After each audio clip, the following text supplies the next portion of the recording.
ఇలాంటివి అన్నీ. ఎందుకంటే ఇప్పుడు ఎవరైనా డబ్బు డబ్బు అని పరిగెత్తడము, ఇక జాబులు ఇవే ఉన్నాయి, కానీ పెద్దవాళ్ళని చూసే వాళ్ళు ఎవరు లేరు.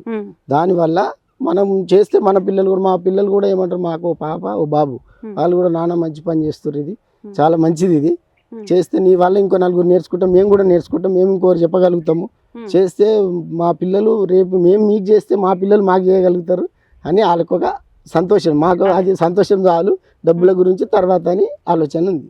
అంటే ఇప్పుడు లాభాపేక్ష లేకుండా మీ ఫ్రెండ్స్ అందరూ కూడా, నిజంగా ఫ్రెండ్స్ అందరూ ఇలా గ్యాదర్ అయ్యి ఇలాంటి సంస్థ నిర్వహించడం అంటే చాలా గ్రేట్ అది. సో ఎలా అంటే, కానీ ఇందులో చాలా కష్టాలు కూడా ఉంటాయి. ఏది నడిపించాలన్నా అంత ఈజీ విషయం కాదు. సో ఇంతమంది పెద్దవాళ్లతో వ్యవహారం అంటే మామూలు విషయం కాదు. ఎలాంటి సదుపాయాలు ఉంటాయంటారు? మీరు అర్ధరాత్రి ఏదో ప్రాబ్లం వస్తుంది, సపోజ్ మీరు ఇక్కడే ఉంటారా? మీరు కూడా నేను ఒక 4 కిలోమీటర్ దూరం ఉంటాను. నేను పొద్దున వస్తాను, సాయంత్రం వస్తాను. ఎమర్జెన్సీ ఏది ఉన్నా కానీ ఒక కాల్ చేస్తే 5 నిమిషాలలో ఇక్కడ ఉంటాను నేను.